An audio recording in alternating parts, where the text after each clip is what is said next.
بسم اللہ الرحمن الرحیم۔ دوستو السلام علیکم۔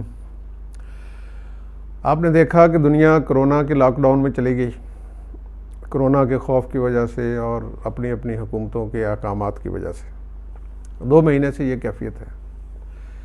اس دوران آپ نے مشاہدہ کیا ہوگا نیچر کا کہ ہماری ہوا کس قدر اب صاف اور خوشگوار ہوئی، تارے نظر آنے لگے جو عام طور پر ہم دیکھنا بھی بھول گئے تھے بعض علاقوں میں، پرندے چہچہانے لگے، فضاؤں میں ہمیں بہت ساری خوشگوار تبدیلیاں محسوس ہوئیں۔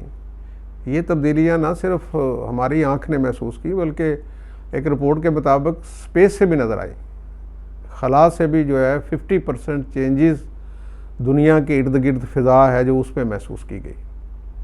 اس کے علاوہ زمین پر بہت ساری تبدیلیاں آپ نے محسوس کی فضا کے علاوہ۔ یہاں وائلڈ لائف جس طرح وہ عام طور پر نظر آئی، دیکھی گئی، درختوں کی افزائش آپ نے دیکھا ہوگا کہ ان 2-3 مہینوں میں آپ کو روٹین سے بڑھ کے نظر آئی، اور بہت ساری ماحولیاتی تبدیلیاں جنہیں ہم انوائرمنٹل امپیکٹ کہتے ہیں وہ ہمیں نظر آئے۔ اس سے پہلے یہ ہمیں نظر نہیں آ رہے تھے۔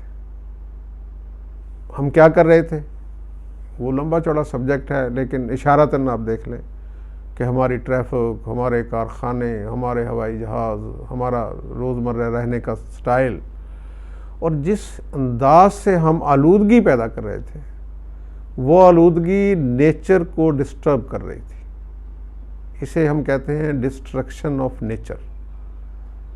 کیا ہو رہا تھا آپ کے سامنے کہ جنگلات کاٹے جا رہے تھے، گرمی میں اضافہ ہو گیا تھا، زمین کے درجہ حرارت بڑھ رہے تھے، گلیشیئر پگھلنا شروع ہو گئے، اور جس کی وجہ سے شدید قسم کے مسائل پیدا ہو رہے ہیں۔ یعنی کہ آپ اندازہ لگا لیں کہ پوری دنیا کا نظام درم برم ہم نے کر دیا ہے، جو ہماری شاید مجبوری تھی یا ہماری لیونگ کا حصہ تھا یا ہمارے بزنس کا حصہ تھا، جو بھی آپ اسے کہہ لیں، لیکن نیچر جو تھی وہ ڈسٹرب ہو رہی تھی۔ حالانکہ ہم دیکھیں تو یہ نیچر میں یہ جتنی نشانیاں ہیں قرآن پاک میں یہ بیان کی گئی ہیں، پہاڑ، پانی، چرند پرند، سمندر، یہ ساری نیچر کی جتنی نشانیاں ہیں انہیں اللہ پاک نے اپنی نشانیاں قرار دیا ہے،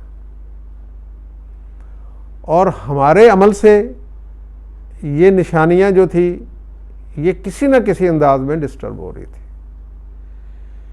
اسے ہم، جیسے میں نے پہلے کہا کہ ہم اسے کہہ سکتے ہیں کہ ہم ڈسٹرکشن آف نیچر کی طرف بڑھ رہے تھے، جا رہے تھے، بلکہ ہم نے بہت حد تک اسے ڈسٹرب کر دیا تھا۔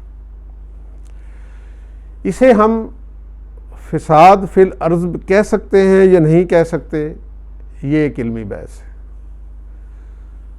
آپ کے علم میں ہوگا یا جن کے علم میں نہیں ان کی آگاہی کے لیے کہ فساد فی الارض کو قرآن پاک میں بہت بڑا ہینیس کرائم قرار دیا گیا ہے۔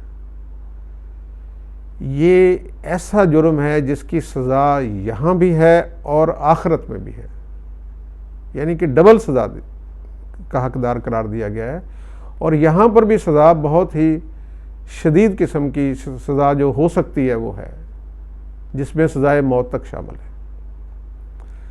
اب یہ فساد فی الارض یہ ڈسٹرکشن آف نیچر کے ساتھ اٹیچ ہوتا ہے یا نہیں ہوتا، اسے تو ہم اہل فکر و نظر اور اہل دانش پر چھوڑ دیتے ہیں، اور ان کی رہنمائی سے پھر ہم آگے بڑھیں گے کہ وہ جو ہمارے جو لیونگ کا سٹائل تھا یا جو ہم نیچر کے ساتھ کر رہے تھے وہ اس کا کوئی لنک اس سے بنتا ہے یا نہیں بنتا۔ لیکن سر دست میں ایک فیض کا شعر ہے جو میں آپ کے سامنے ضرور پڑھنا چاہوں گا۔ کوئی نہ ہوگا جو بچا لے گا، کوئی نہ ہوگا جو بچا لے گا، جزا سزا سب یہیں پہ ہوگی، یہیں عذاب و ثواب ہوگا، یہیں پہ روز حساب ہوگا۔ خوش رہیے سلامتی کے ساتھ۔